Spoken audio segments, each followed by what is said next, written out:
Hello hi friend, ನಮಸ್ತೆ. ನಾನಿವತ್ತು ತೊಗೊತಿರೋ topic ಬಂದು ನಂದು ಲೈಫ್ ಜರ್ನಿ ಅಂತ ಹೇಳ್ಬೋದು. ಎಲ್ರಿಗೂ ಮೆಮೊರೀಸ್ ಪ್ರೈಸ್ಲೆಸ್ ಅಂತೀವಿ, ಯಾಕಂದರೆ ನಾವು ಹುಟ್ಟಿ ಬಂದಿದ್ದ ಜರ್ನಿಗಳು ಅಥವಾ ಮೆಮೊರಿ ಆಗ್ಬೋದು. ಅಲ್ಲಿ ನೆನೆಸ್ಕೊಂಡ್ರೆ ನಿಮ್ಗೆ ಈಗಿನ ಪ್ರೆಸೆಂಟ್ ಸಿಚುಯೇಷನ್ ಏನಿರುತ್ತೆ, ಪ್ರಾಬ್ಲಮ್ಸ್ ಏನಿರುತ್ತೆ, ವರ್ಕ್ ಏನಿರುತ್ತೆ, ಒಂದು ರಿಲ್ಯಾಕ್ಸೇಷನ್ ಅಂತ ಹೇಳ್ಬೋದು.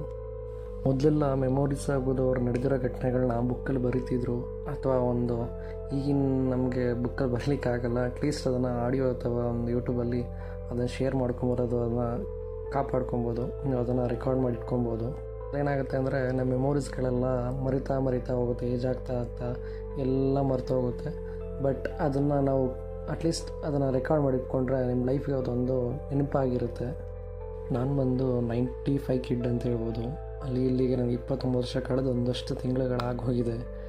ಈ 29 ವರ್ಷದಲ್ಲಿ ಎಷ್ಟು ಮೆಮೊರೀಸ್ ಆಗ್ಬೋದು, ಅಥವಾ ಮೇ ಬಿ ನನಗೆ ಗೋಲ್ಡನ್ ಪೀರಿಯಡ್ ಅಂತ ಬಂದರೆ 1ನೇ ಕ್ಲಾಸಿಂದ 10ನೇ ಕ್ಲಾಸ್ ಅಂತ ಹೇಳ್ಬೋದು.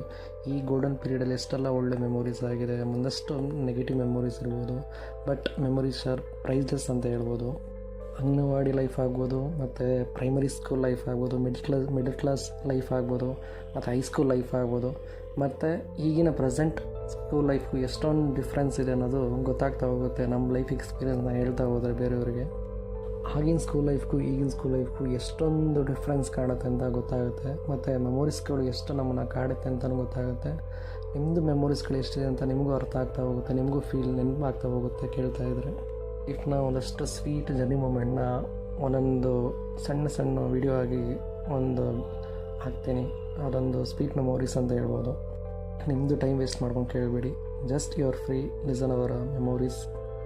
ನಾವು ಒಳ್ಳೆ ಕಥೆಗಾರ ಅಲ್ಲ, ಬಟ್ ಅದನ್ನು ಮನಸ್ಫೂರ್ತಿಯಾಗಿ ಹೇಳಲಿಕ್ಕೆ ಟ್ರೈ ಮಾಡ್ತೀನಿ. ಆ ಕಥೆ ನಿಮ್ಗೆ ಇಷ್ಟ ಆಗ್ಬೋದು, ಇಷ್ಟ ಆಗದೆ ಇರ್ಬೋದು. ಇದನ್ನು ಕಥೆ ಅಲ್ಲ, ನನ್ನ ಲೈಫ್ ಗೋಲ್ಡನ್ ಪೀರಿಯಡ್ ಲೈಫ್ ಅಂತ ಹೇಳ್ಬೋದು. ಇದನ್ನು ನಾನು ತುಂಬ ಎಳೆಯಲ್ಲ, ನನ್ನ ಕಥೆನ ಆದಷ್ಟು ಬೇಗ ಶುರು ಮಾಡ್ತೀನಿ. ನಂದು ಲೈಫ್ ಶುರುವಾಗಿದ್ದು ಒಂದು ಗ್ರಾಮ, ಅಂದರೆ ಕುಗ್ರಾಮ ಅಂತ ಹೇಳ್ಬೋದು. ಮಂಡ್ಯ ಡಿಸ್ಟಿಕ್ಕಿಂದ ಶುರುವಾಗಿದ್ದು. ನಮ್ಮದು ಒಂದು ಸೇಮ್ ಎಲ್ಲರ ಥರ ಒಂದು ಸಣ್ಣ ಹಳ್ಳಿ. ನಮ್ಮದು ಕೂಡ ಕೃಷಿ ಅವಲಂಬಿತ ಒಂದು ಫ್ಯಾಮಿಲಿ ಬಂದು. ನಾವು ಕೂಲಿ ಅಥವಾ ಕೃಷಿ ಅವಲಂಬಿತ ಫ್ಯಾಮಿಲಿ. ನಮಗೂ ಕೂಡ ಏನಂತ ದೊಡ್ಡ ಲ್ಯಾಂಡ್ ಆಗಲಿ ಜಮೀನಾಗಲಿ ಏನಿಲ್ಲ. ನಮ್ಮದು ನಾರ್ಮಲ್ ಬಡ ಕುಟುಂಬ ಅಂತ ಹೇಳ್ಬೋದು. ಲೈಫಿಗೆ ಏನು ಖುಷಿಗೇನು ಕೊರತೆ ಇರಲಿಲ್ಲ. ಮನೆಯಲ್ಲೆಲ್ಲ ಸಣ್ಣ ಪುಟ್ಟ ಸಮಸ್ಯೆ ಇದ್ರೂ ಆ ಖುಷಿ ಮಾತ್ರ ಚೆನ್ನಾಗಿ ಸೂಪರ್ ಆಗೈತೆ ಅಂತ ಹೇಳ್ಬೋದು. That's memories R wonderful. ಮತ್ತು ನಾನು ಓದಿದ್ದು ನಮ್ಮೂರಲ್ಲೇ.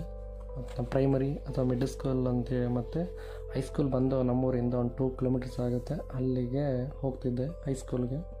ಈ 3 ಲೈಫ್ ಇದೆಯಲ್ಲ, ಪ್ರೈಮರಿ, ಮಿಡಲ್ ಸ್ಕೂಲ್ ಮತ್ತು ಹೈಸ್ಕೂಲ್ ಮೆಮೊರೀಸ್ ತುಂಬ ಪ್ರೈಸ್ಲೆಸ್ ಅಂತ ಹೇಳ್ಬೋದು. ಆ ಮೆಮೊರೀಸ್ನ ಮೆಲ್ಕಾಕದೆ ಈಗ ನನ್ನ ಯೂಟ್ಯೂಬ್ನ ಒಂದು ಪಯಣ. ಕೇಳಿ, ನೋಡಿ, ಶೇರ್ ಮಾಡಿ, ಸಬ್ಸ್ಕ್ರೈಬ್ ಮಾಡಿ. Thank you.